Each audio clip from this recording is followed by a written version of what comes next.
रुचिराचमालाम् आसांग कुशोच वरदां निजबाहुगण्डरे बिभ्राणामनिन्दु शकलावरणं त्रिनेत्र मर्दाम्बिका केशमनिशं बपूराश्रयामि। ओम राजोवाच कम कर दीजिए, इन्हें घुमाती है इन्हें घुमाइए पकड़ो एक और मिला को उठा के लेके चल देते पड़ को भी आ तीन पर पकड़ना पकड़ना बस पकड़ बुलंबा परमेश्वरी की जगत जननी जगदम्बा धाम की।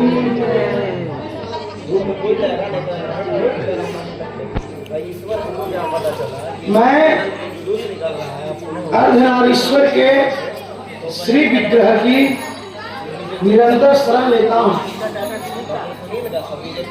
उसका वर्ण कथा सुन ले बेटा थोड़ा देर। उसका वर्ण बंदूक पुष्प और स्वर्ग के समान रक्त पीत मिश्रित है। वह अपनी भुजाओं में सुंदर अक्षमाला आस अंकुश और भरत मुद्रा धारण करता है। अर्धचंद्र उनका आभूषण है तथा वह 3 नेत्रों से सुशोभित है। अर्धनारीश्वर भगवान की अर्धनारीश्वर का नर और नारी का जो सम्मेलन, जो ना पूरा नर हो जो ना पूरा नारी। अच्छा फूल दे दो।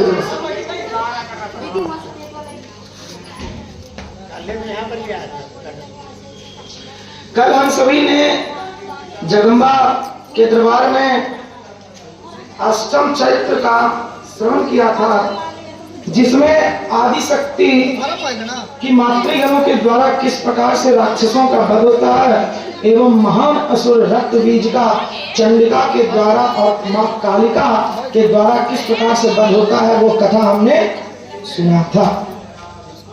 आज महापराक्रमी महाबलशाली शुंभ के भाई, जो देवताओं को कष्ट देने वाला, पीड़ा देने वाला निशुंभ का वध का कथा हम लोग जानेंगे, जिसमें नवम चरित्र में हम सभी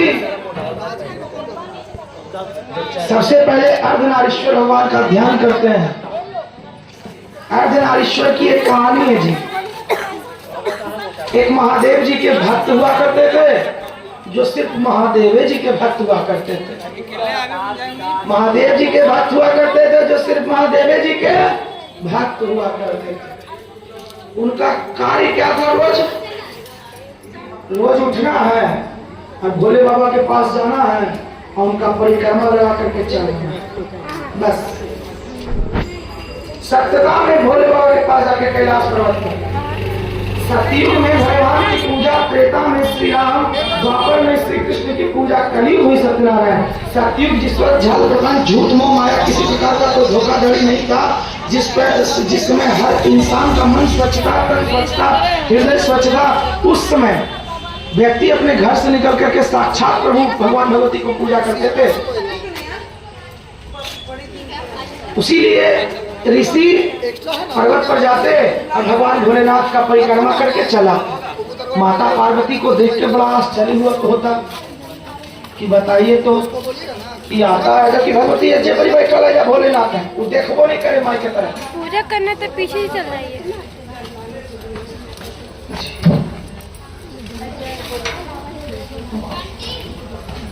जल वहाँ जमा कर दीजिए। अरे वो खड़ा रहो यहाँ पर जी, जरा सा नहीं देखिए। ऋषि जब अब भोलेनाथ का परिक्रमा करें चले जाए, माता पर ध्यान नहीं दे। शंकर जी से क्रोधित हो गई मैया, क्या भगवान अच्छा लगा तो नहीं चीज। अब कोई आप ही के घर में जाए, पति को मतलब आदर सम्मान करे, कोई परिवार है अपना या बेटा ही है, बाप के खाली पूछे माँ के पूछे करे, बुरा लगेगा ना माँ का। उसी प्रकार से माता को बुरा लगे तो माता भोलेनाथ से शिकायत की, तो बोला हम की करें, ऐसा करना कल से तुम मेरा बगल में आकर बैठ जाना। तब तो जब भी मेरा परिक्रमा करेगा मेरा चबूतरा का तो तुम्हारा भी परिक्रमा हो जाएगा।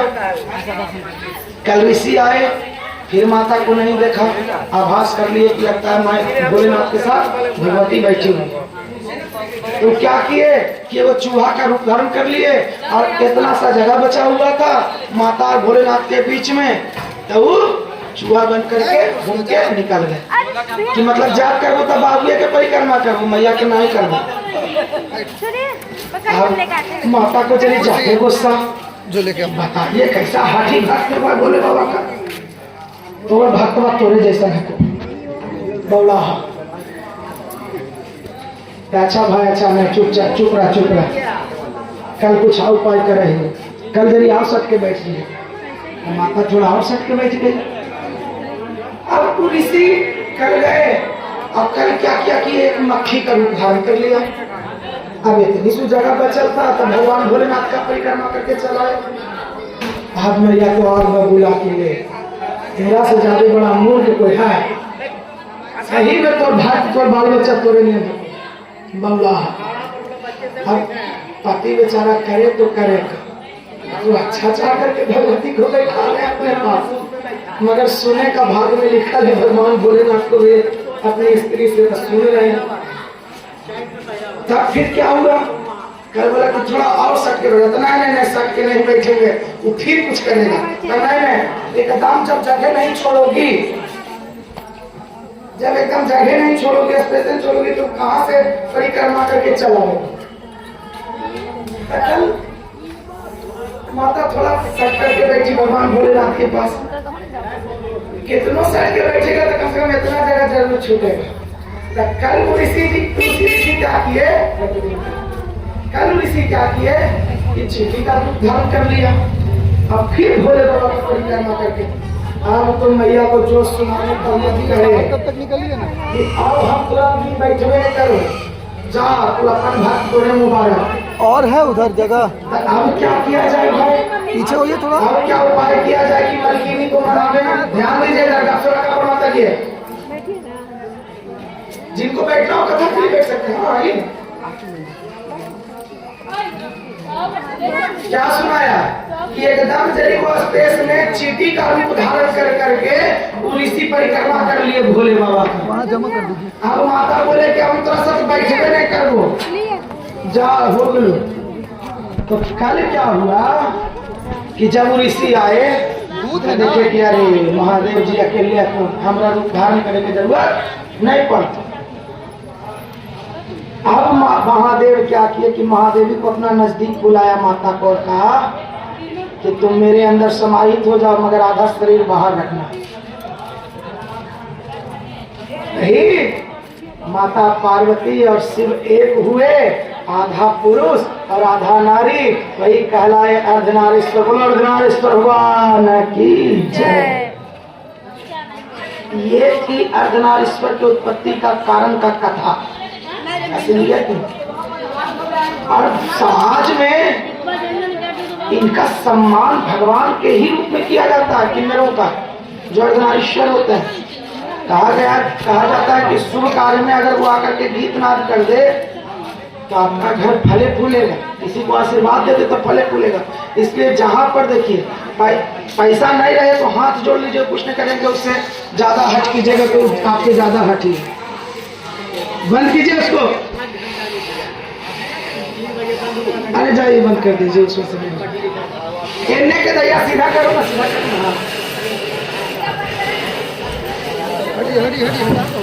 पानी आ गया। एक सेकंड आ रहे हैं।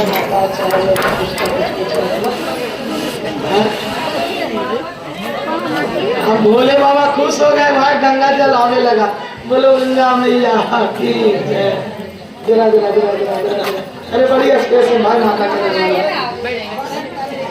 आगे आगे ना आगे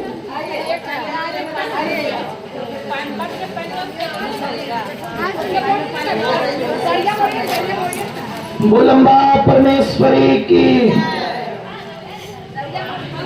राजा सूरत ने कहा बैठ जाइए, हिलाइए रे। ये है सीढ़ी पर बैठ जाओ उसे जा करके, जा सीढ़ी पर बैठिए। राजन ने कहा भगवान आपने रक्त बीज के बल से संबंध रखने वाला देवी का चरित्र का यह अद्भुत महात्म्य मुझे बतलाया है।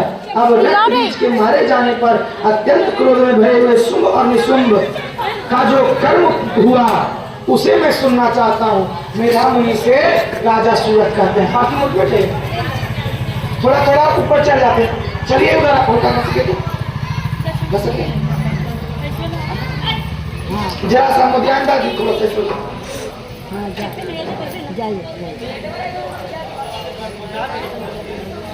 ऋषि कहते हैं कि राजन युद्ध में रक्त बीज तथा अन्य दैत्यों के मारे जाने पर शुंभ और निशुंभ के क्रोध की सीमा ना रही। अपनी विशाल सेना इस प्रकार मारी जाती देख निशुंभ आमश में भरकर देवी की ओर दौड़ा। उसके साथ असुरों की प्रधान सेना थी। उसके आगे पीछे तथा पार्श्व भाग में बड़े बड़े असुर थे जो क्रोध से होश चबाते हुए देवी को मार डालने के लिए आए। महापराक्रमी शुंभ भी अपनी सेना के साथ मातृगणों से युद्ध कर करके क्रोधवश चंडिका को मारने के लिए आ पहुंचा। रक्त बीज का जब बंद हुआ जी तब शुंभ निशुंभ बंद हो गया। बंद कर रहे हो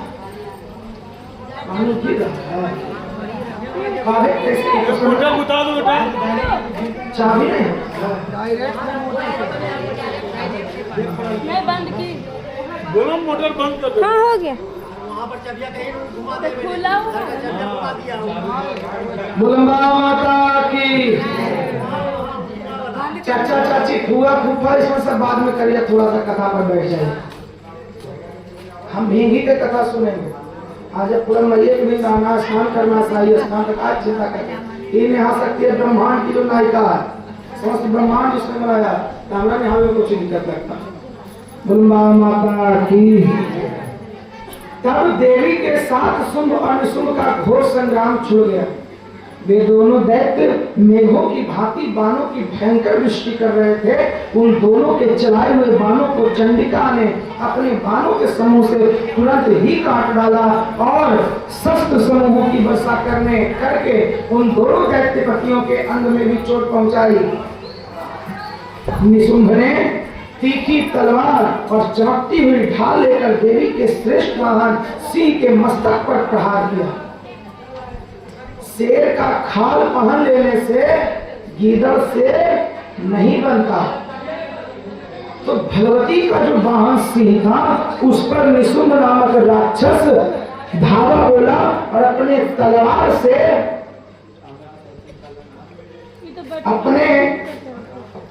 से उस देवी के श्रेष्ठ वाहन के मस्तक पर, सिंह के मस्तक पर प्रहार किया।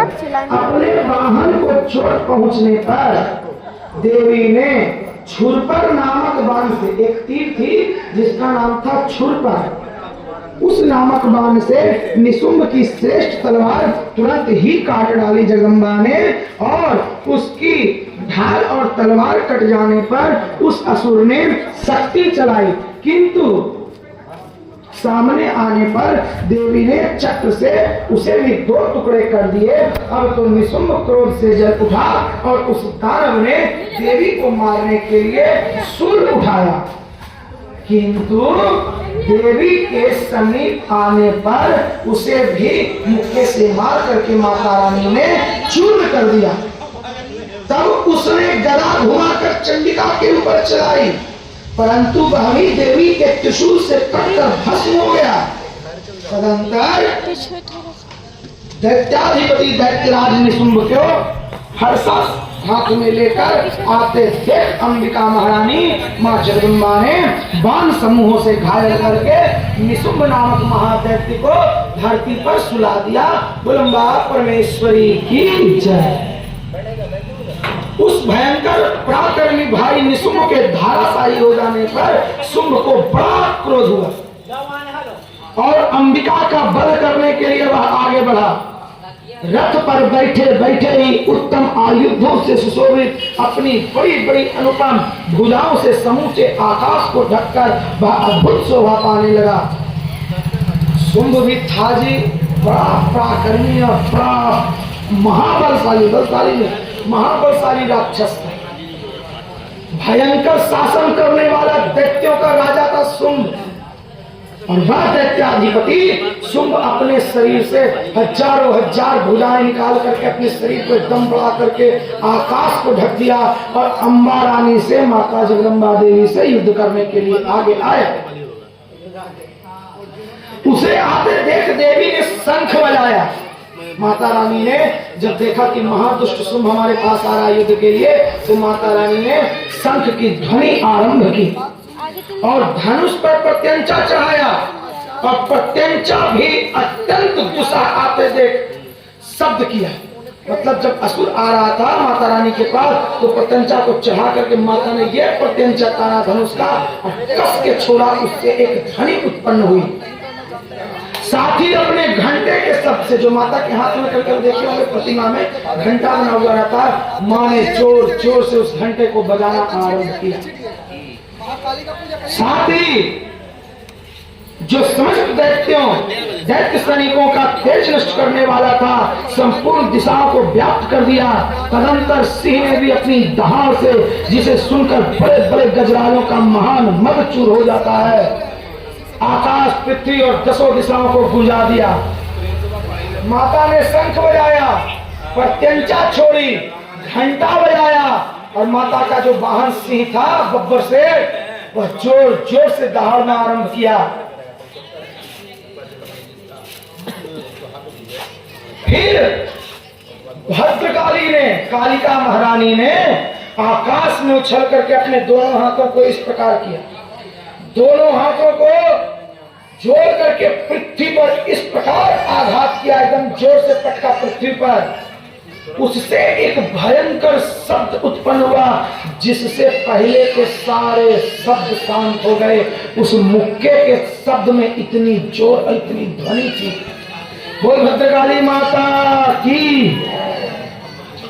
तत्पश्चात शिवदूती ने दैत्यों के लिए अमंगलजनक अट्टहास किया।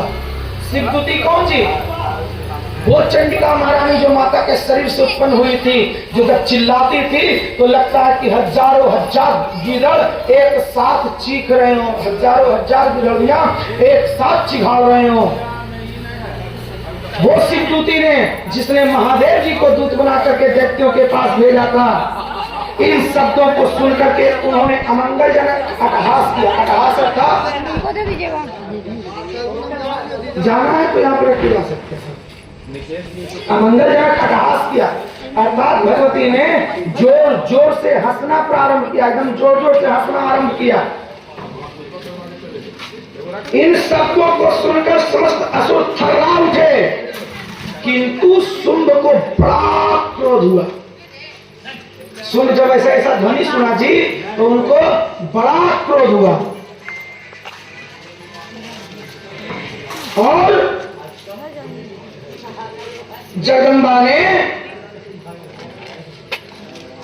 शुंभ को लक्ष्य करके कहा कि अरे ओ दुरात्मा, खड़ा रह।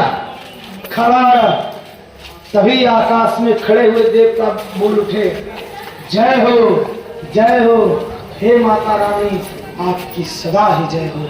बोलो माता की जय। शुंभ ने वहां आकर ज्वालाओं से युक्त अत्यंत भयानक शक्ति चलाई। अग्निमय पर्वत के समान आती हुई उस शक्ति को देवी ने बड़े भारी लूके से दूर हटा दिया। उस समय शुंभ के सिंहनाद से तीनों लोक गूंज उठे। राजन, उसकी प्रतिध्वनि वज्रपात के समान भयानक शब्द हुआ, जिसने अन्य सब शब्दों को जीत लिया। शुंभ के चलाए हुए बाणों के देवी ने और देवी के चलाए हुए बाणों को शुंभ ने अपने भयंकर बाणों द्वारा सैकड़ों हजारों हजार टुकड़े कर दिए। तब क्रोध में भरी हुई चंडिका ने शुंभ को शूल से मारा। उसके आघात से मूर्छित हो जाने पर वह पृथ्वी पर गिर पड़ा।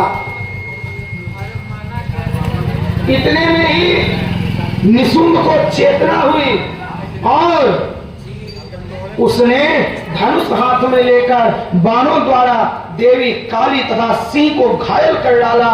फिर उस दैत्याधिपति ने 10,000 बाहें बनाकर चक्रों के प्रहार से चंडिका को आरक्षित कर दिया। तब दुर्गम पीड़ा का नाश करने वाली भगवती दुर्गा ने कुपित होकर अपने बाणों से उन चक्रों तथा बाणों को काट गिराया। यह देखकर निशुंभ दैत्य सैनिकों के साथ चंडिका का वध करने के लिए हाथ में गदा ले बड़े वेग से दौड़ा। उसके आते ही चंडिका ने तीखी धार वाली तलवार से उसकी गदा को शीघ्र ही काट डाला। तब उसने शूल हाथ में लिया।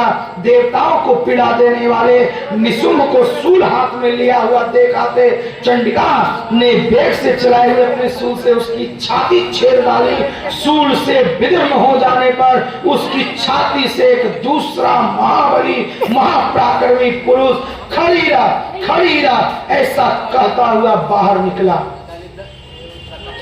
निशुंभ पर जब माता अपने त्रिशूल को चलाई और जब उसका छाती छिन्न भिन्न हो गया तो उसके छाती से एक दूसरा निशुंभ उत्पन्न हुआ। माता को कहता खड़ीरा खड़ीरा अभी तुम्हें बताता हूं।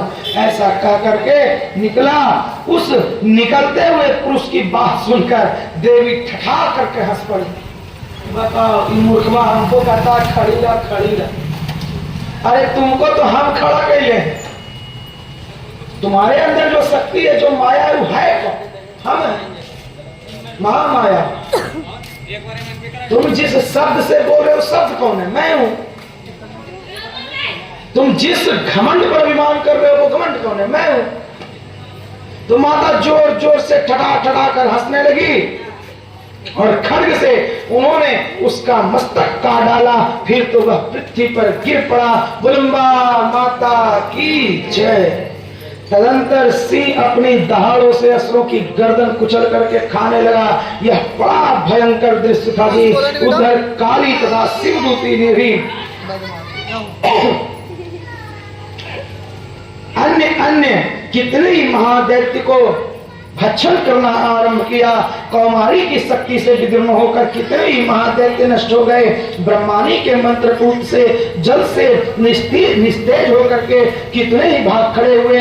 कितने ही दैत्य माहेश्वरी के त्रिशूल से छिन्न भिन्न हो धाराशायी हो गए। वाराही के खतनों की मार से आघात से कितनों का पृथ्वी पर ही कचूमर निकल गया। वैष्णवी ने भी अपने चक्र से दानवों के टुकड़े टुकड़े कर डाले। ऐन्द्री के हाथ से छूटे हुए वज्र से भी कितने ही प्राणों से हाथ धो बैठे।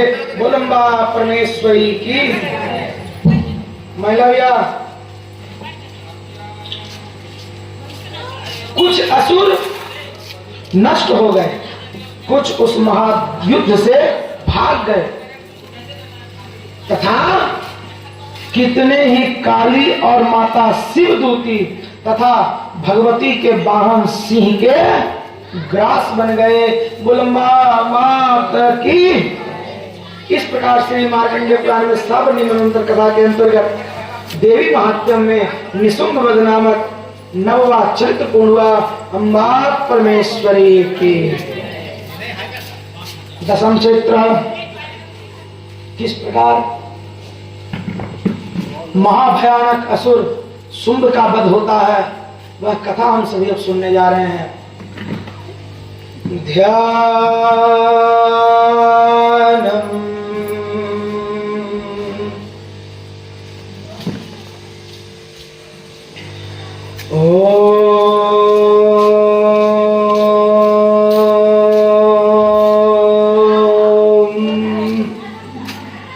उत्पत हे मरुचिराम रवि चंद्र वैना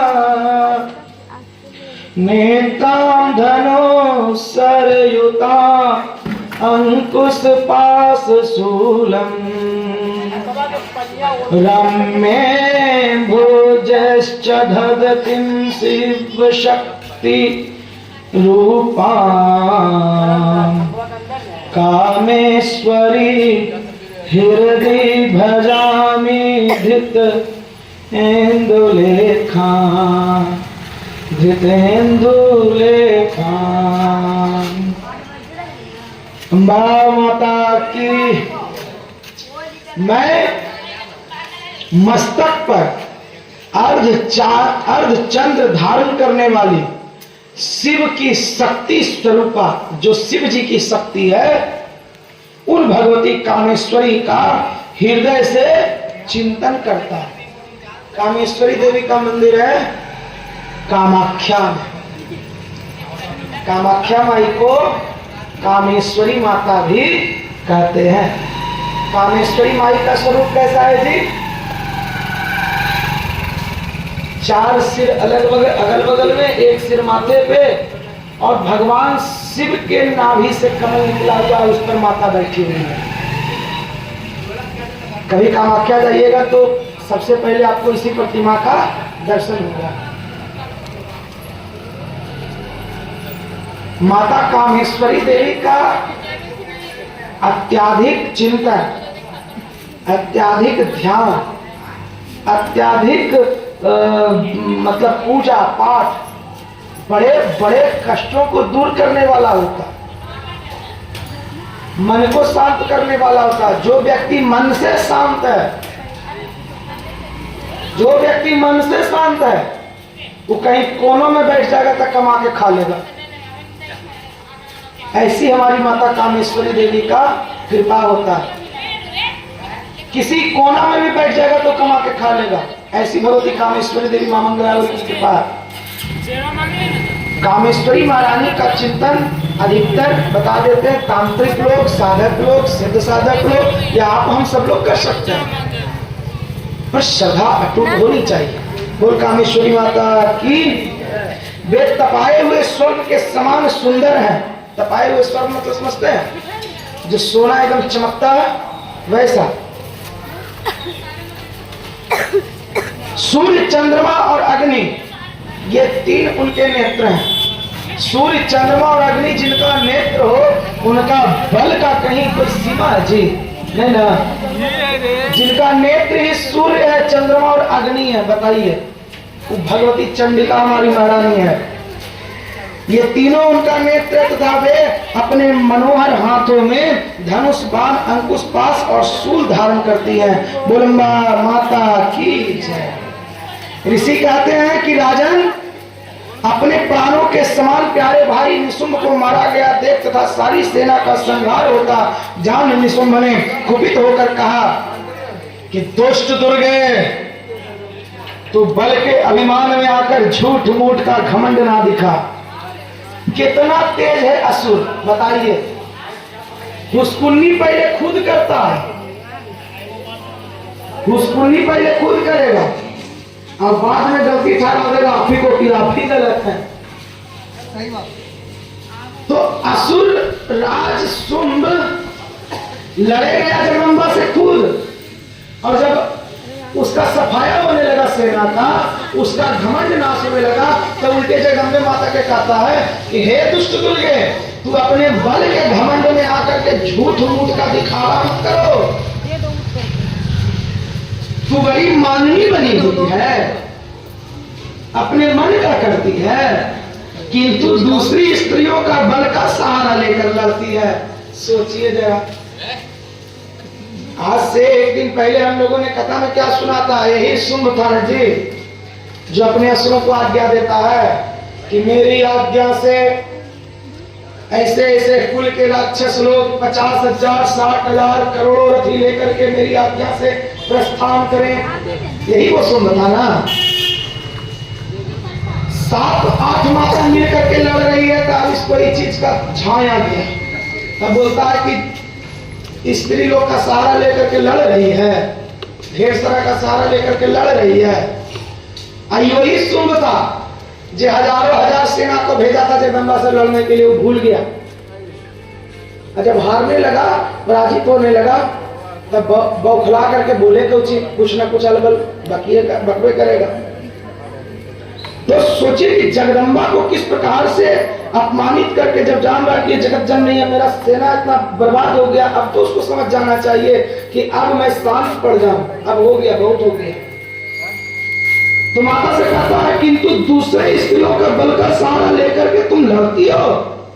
तब देवी ने बोला कि ओ दोस्त, मैं अकेली ही हूं, इस संसार में मेरे सिवा कौन है? कोई नहीं। इस संसार में मेरे सिवा कोई है ही नहीं। किसको तुम देख रहे हो? किसको? देख, ये मेरी ही विभूतियां हैं। ये जितनी भी स्त्रियां हैं, ये जितनी भी मातृ शक्तियां हैं, ये सारी मेरी विभूतियां हैं। अतः मुझ में ही प्रवेश कर रही है। तदंतर ब्रह्माणी आदि समस्त देवियां अंबिका देवी के शरीर में लीन हो गई। उस समय केवल और केवल अंबिका देवी ही रह गई। बुलंबा माता की। 2-3 दिन पहले कथा में हमने सुनाया था कि काली जब चंडमुंड का नाश करती है तो जगदम्बा के पास आकर के क्या बोलती है कि मैंने इन दोनों महान पशुओं को तुम्हें भेंट किया, अब निशुंभ और शुंभ को तुम अकेले ही मारना। तो भगवती का पहले बोला हुआ वाला बात सत्य हो रहा है जी, कि शुंभ भी यही चाह रहा था कि अब तुम बचे नहीं है तो लड़ना हमारा खुद का के लिए है। अब ना हम साक्षी सुंदर वाला हाल है, ना पीछे हट सकते हैं ना आगे जा सकते, तो लड़ो। तो जितनी मातृ शक्तियां थी, काली, चंडिका, शिवदूती, ब्रह्मानी, कौमारी, वैष्णवी, वाराही, नरसिंह, जितनी भी देवियां थी माता के शरीर के अंदर प्रवेश कर गई। बुलंबा माता की। देवी बोली मैं अपनी ऐश्वर्य शक्तियों से अनेक रूपों में यहाँ उपस्थित हुई थी। जो जिससे तुम लोग लड़ रहे थे, जितना सेना तुम्हारे से लड़ रहा था, लड़ रही थी, वो कौन थी? हम ही लड़ रहे थे अलग अलग रूप में। एको अहम द्वितीयो ना अस्ति ना भूतो ना भविष्यति, एको अहम बहुश्याम। एक मैं हूं, दूसरा मेरे सिवाय कोई नहीं, ना भूतकाल में, ना वर्तमान में, ना भविष्य में होगा। और एक मैं ही हूं जो कण कण में, जन जन में, मन मन में निवास करती हूँ। मैं हूं, मैं नहीं भी हूं, मेरा आकार है, मेरा आकार नहीं भी है। भगवान का आकार किस प्रकार से दर्शाया गया है? वो शिवलिंग साक्षात स्वरूप है। शिवलिंग को किस प्रकार का आकार दीजिएगा? ना वो गोल है, ना लंबा है, ना चौड़ा है, ना मोटा है, ना पतला है, ना चपटा है। और हर मंदिर में, हर जगह पर, हर स्थान पर आपको एक अलग अलग प्रकार के शिवलिंग दिखाई देंगे। हमारी मंगलागौरी में जो बाल लिंगम भगवान है, इनका आकार देख लीजिए, कहीं देखो नहीं क्यों ऐसा शिवलिंग, ये हाथ में उठा कर उनको साफा कर रहे हैं। ये है भोलेनाथ का भोलेपन। हमारे पंचमुखी महादेव जी को देख लीजिए कि महादेव के साथ साथ मैया भी निवास करती है। हर जगह अपना अपना शिवलिंग है, कहीं गोल, कहीं लंबा, कहीं चौड़ा, कहीं पतला। तो भगवान का आकार ही नहीं है, एक सांसारिक दृष्टि को देखने के लिए आकार दिया गया है, वरना वो तो पर ब्रह्म स्वरूप है, जिसका कोई स्वरूप ही नहीं है। बुलंबा माता की। जगदम्बा क्या करती है कि उन सब रूपों को मैंने अपने अंदर समेट लिया, अब अकेली ही युद्ध में मैं खड़ी हूं। अरे ओ मूर्ख, आओ युद्ध करो मुझसे, तुम में स्थिर हो जाओ। मेघा मुनि ऋषि कहते हैं कि तदंतर देवी शुंभ दोनों में सब देवताओं तथा देव दानवों के देखते देखते भयंकर युद्ध छिड़ गया। इतना बात हो रहा है, देवी और शुंभ में युद्ध होना आरंभ हुआ। बाणों की वर्षा तथा तीखे शस्त्रों एवं धनुष अस्त्रों के प्रहार के कारण उन दोनों के युद्ध को सब लोगों के लिए बड़ा भयानक प्रतीत हो रहा था। जगदम्बा सृष्टि की नायिका और जो शुंभ था महान असुर और महान राक्षसों का राजा, दैत्याधिपति, जो बड़े बड़े मायावी राक्षसों का राजा कहलाता था। जब ऐसे दो विभूतियों का, विभूति तो नहीं कह सकते शुंभ को, ऐसे दो युद्ध, मतलब ऐसा युद्ध हो तो भयानक उस समय किस प्रकार से प्रतीत होता होगा, देवता ऋषि भी सोच नहीं पाए। उस समय अंबिका देवी ने जो सैकड़ों दिव्य अस्त्र छोड़े, उन्हें दैत्याधिपति शुंभ ने उनके निवारक अस्त्रों द्वारा काट डाला। इस प्रकार शुंभ ने भी जो दिव्य अस्त्र चलाए, उन्हें परमेश्वरी जगदम्बा ने भयंकर कार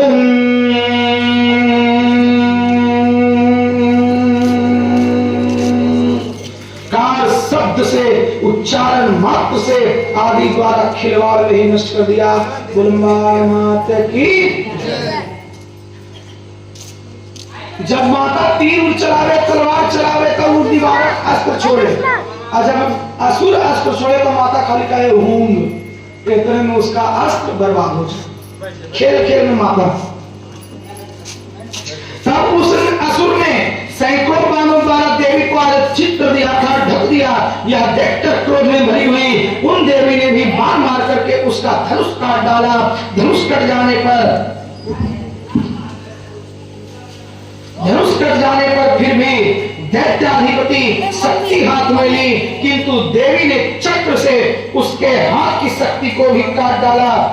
तत्पश्चात दैत्यों के स्वामी शुंभ ने 100 चांद वाली चमकती हुई ढाल और तलवार हाथ में ले उस समय देवी पर धावा किया। उसका जो ढाल था उस पर 100 चांद जड़े हुए थे। तत्पश्चात दैत्यों के स्वामी शुंभ ने भी 100 चांद वाली चमकती हुई ढाल और तलवार हाथ में लेकर उस समय देवी पर धावा किया। उसके आते ही चंडिका ने अपने धनुष से छोड़े हुए तीखे बाणों द्वारा उसकी सूर्य किरणों के समान उज्जवल ढाल और तलवार को तुरंत ही काट दिया। बुलम्बा माता की। फिर अच्छा दीजिए उनको, कहाँ गए थे बाद में बता दे, तुम पहले कथा सुनो।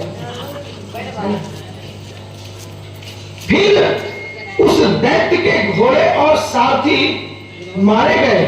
धनुष तो पहले ही कट चुका था। अब उसने अंबिका को मारने के लिए उधर हो भयंकर मुद्गर हाथ में लिया। उसे आते देख देवी ने अपने तीक्ष्ण बाणों से उसका मुद्गर भी काट डाला। 30 पर मतलब उसके बाद भी असुर मुक्का तान कर बड़े वेग से देवी की ओर झपटा और छाती में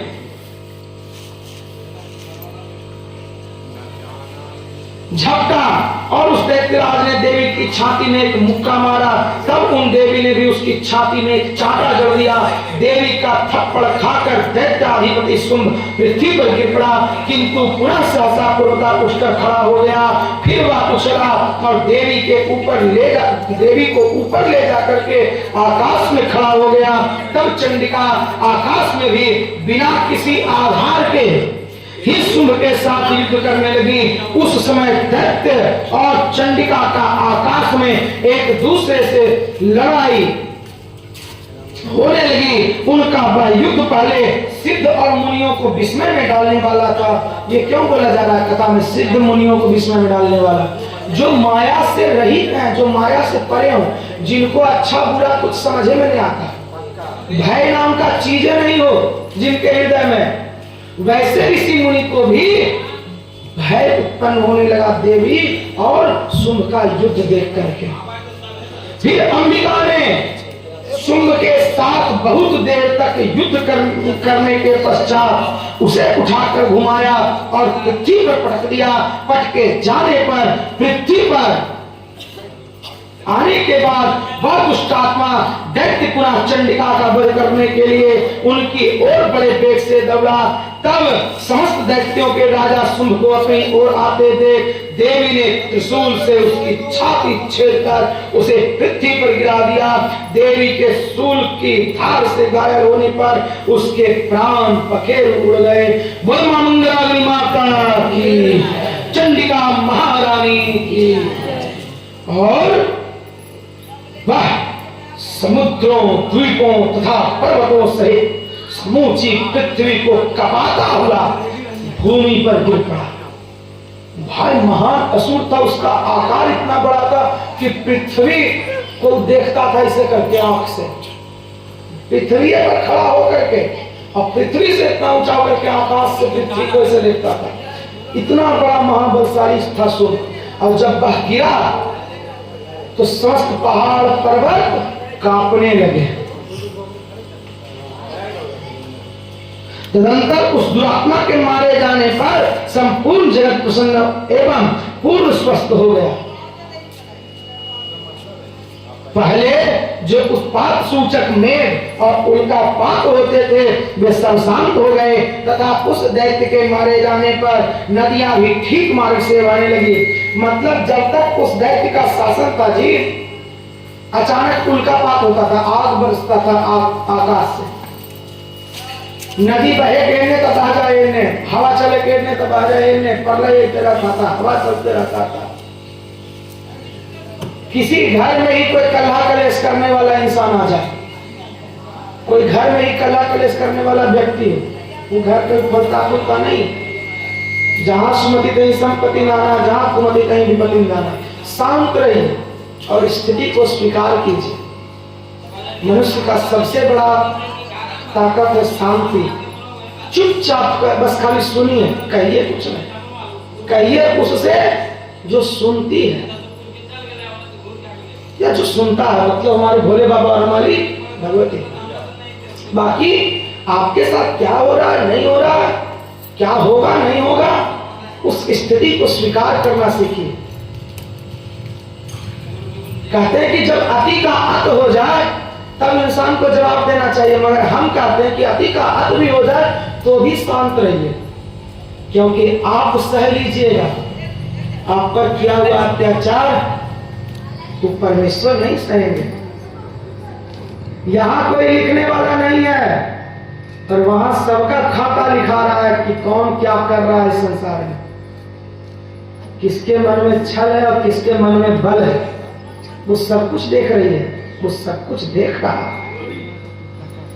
इसलिए अपने घर में भी जितना हो सके, जितना संभव हो सके, कला कलेश लड़ाई झगड़ा से शांत रहिए। कोई क्रोधे करे, कोई बार बार सिप पीने करे, सुइए भूखे, ठीक है भाई भूख लगा, मेरा दर्द से तुमको खुशी मिलता है तो हंसो, खुश रहो, कम से कम मेरे वजह से तुमको खुशी तो मिल रही है।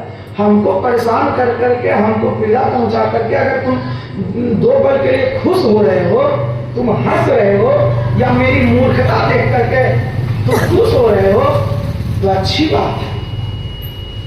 तुम्हारा खुश होना कम से कम मेरे लिए तो ऊपर में लिखा है ना कि इसके वजह से कोई खुश हुआ था, कोई हंसा था, चाहे वो मेरा तकलीफे को पा करके कहा। इसलिए तकलीफ सहना सीखिए, चाहे घरे में काहे ना मिले, बाहर में काहे ना मिले। अब कहिए, जब ज्यादा अति का अत हो जाए तो कहिए, तो किससे कहिएगा? जगदम्बा से कहिएगा, भोलेनाथ से कहिएगा। उस समय सूर्य की मृत्यु के बाद संपूर्ण देवताओं का हृदय हर्ष से भर गया। जब अति का अत हो जाता है तो जगदम्बा खुद ही उस दुष्ट का नाश कर देगी। उस याद रखिएगा, एक मूल मंत्र है इंसान के लिए, सबको ये बोल रहे हैं, ये समय बीत जाएगा। इस मूल मंत्र को ध्यान रखिएगा, ये समय बीत जाएगा। मतलब समझ रहे हैं, चाहे आप अभी सुख में हो तो वो भी बीतेगा, और चाहे वो आप दुख में हो तो वो भी बीतेगा, मगर समय बीत जाएगा। अरे जिसने इस जमा, एगो भिखारी भी होता है ना, तो उसको आशा रहता है कि आज हमको 2 रुपया भीख मिलेगा जिससे हम खा लेंगे कुछ। भिखारी को भी भगवती भूखा पेट नहीं सोने देती है, ये हमारी जगन्नाथ। हम इस चीज को, जैसे हम तो दिन भर में अलग अलग परिवारों से मिलते हैं ना, आप सब मिलकर के हमको यहाँ पर अकेला देख रहे हैं, पर हम अकेला आप सबको देख रहे हैं। तो हर किसी का समस्या, हर किसी का कष्ट, हर किसी का विपत्ति हम सुन रहे हैं, देख रहे हैं, समझ रहे हैं। तो अनुभव से कहते हैं कि जगदम्बा आपका कल्याण करेगी। बुलम्बा माता की।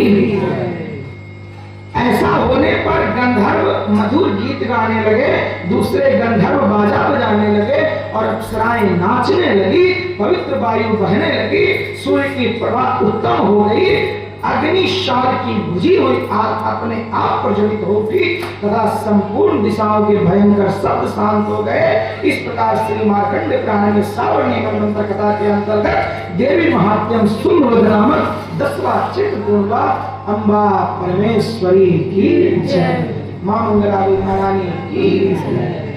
आज की कथा पूर्ण हुई।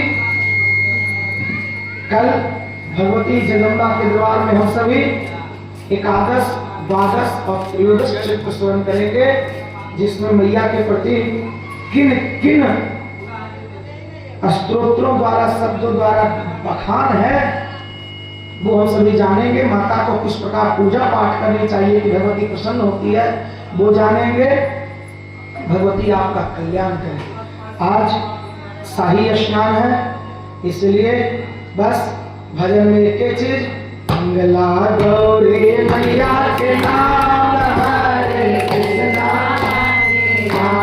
मंगला गौरी मैया के नाम हरे कृष्णा, राम यही नाम परम धाम, यही नाम परम धाम, मंगला गौरी मैया के नाम हरे कृष्णा, राम बोलो मंगला गौरी मैया के नाम हरे कृष्णा। मां मंगला गौरी माता की जय। आप लोग अपना अपना अक्षर लाके यहाँ बिछवा दीजिए। मैंने भैया, बड़े भैया, सभी आवाज कम करो बेटा रे। आगे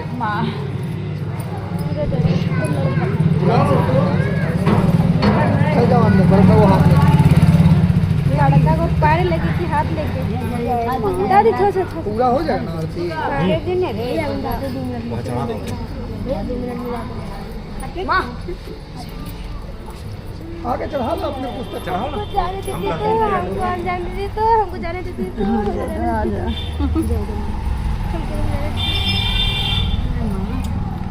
जाने दीजिए। भैया छल्ले पे पड़ते हैं भैया, चेक कीजिए तो क्या बड़े भैया चेक कीजिए।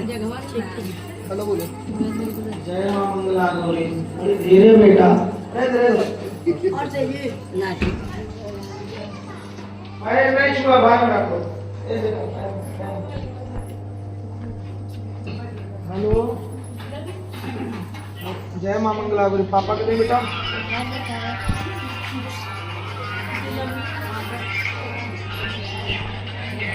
कोई जगह कुछ काम पूरा होते हैं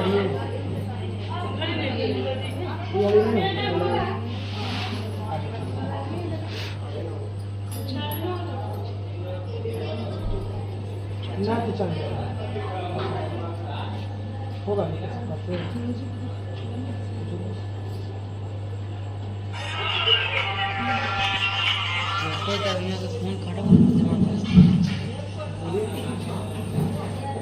दुर्गा माता की, आदि शक्ति महारानी की। मंगल मंगल मंगला गौरी नाम जपे सब तेरा, मंगल मंगल मंगला गौरी नाम जपे सब तेरा। करुणा कर करुणामयी देवी, करुणा कर करुणामयी देवी, समर करने मेरा। मंगल मंगल नाम जपे सब तेरा, मंगल मंगल मंगला गौरी नाम जपे सब तेरा। दे वरदान धर्म हो आगे, दे वरदान धर्म हो आगे, कष्ट हरे तू मेरा। मंगल मंगल मंगला गौरी नाम जपे सब तेरा, मंगल मंगला गौरी नाम जपे सब तेरा। पंडित दलित की है तू भवानी, पंडित दलित की है तू भवानी, भाग्य बदल दे मेरा। मंगल मंगल मंगला गौरी नाम जपे सब तेरा, मंगल मंगल मंगला गौरी नाम जपे सब तेरा। शेष रहती है तू भवानी, शेष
विश्व ब्रह्मांड का कल्याण हो, विश्व ब्रह्मांड का कल्याण हो, विश्व ब्रह्मांड नायिका मंगलावरी माता की शांते गंगाय चक्र शांते तत्वे शांते शांते राप शांते शांते भगवय शांते वनस्पति शांते शांते विश्वदेव ब्रह्म गंगा शांते समः शांते रोधि यतो यथा समेह से ततो अभ्यंतरो सन्नागरो प्रचोदयुन्नः पशुभय सो शांते भवतो शांति शांति शांति पवित्र स्तोत्र स्मृत्यो स्मृतवाम सुपुण्याम चित्रेण पवित्रेण सुदृश्या श्रीभितस्वे पवित्र पदे पवित्र भूतस्या तक्षके नमः। गुरु मंगलावरी माता की ओम जगेण जगन्नाथ देवस्थान धर्माणि पुण्यासं तेनासं महिमाना संसारजत्र भुवे सत्यासं देवा प्रार्थना पूर्वकं नमस्कारं मन्त्रं पुष्पाञ्जलि समर्पयामि अर्पणम् अस्तु।